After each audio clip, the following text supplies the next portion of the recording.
Rereading a book on the life of an unremarkable Irish countrywoman born in 1928, I was struck again by the resilience, hope, faith and acceptance of her fate. She doubted many things in her ordinary, extraordinary life, her middle years spent in England like many of her countrywomen, but she never doubted her right to live in a free Ireland.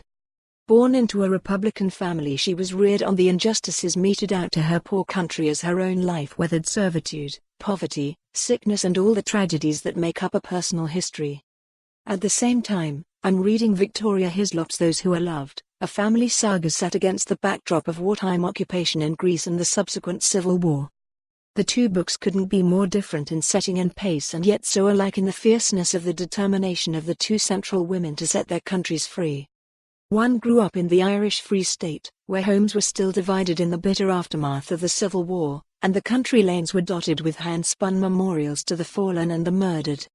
The other fought with the communists against foes who were once allies, and at war's end, like so many, was tracked down, captured, re-educated by torture, by her own people who'd learned well at the hands of the fascists.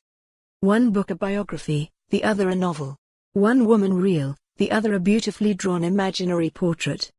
Laying down the books, what stayed with me was the essence, the spirit of both, and the feeling that one had grasped the mood of both countries. I know one country well, the other not at all. I know France well, or so I think, and certainly have grasped both history and mood all the more for living here. When I write about two of the three countries mentioned, I do so with the confidence of close contact, of stories told and remembered, of links forged republic to republic.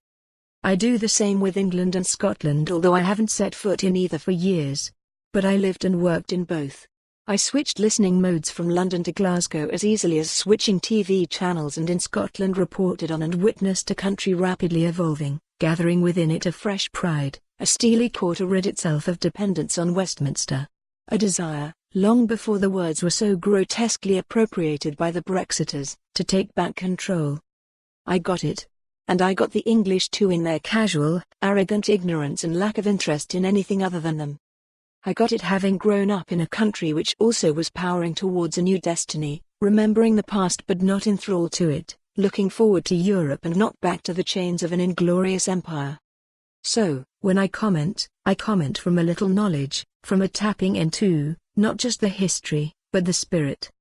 It is why I, for more on this story, visit the news article link.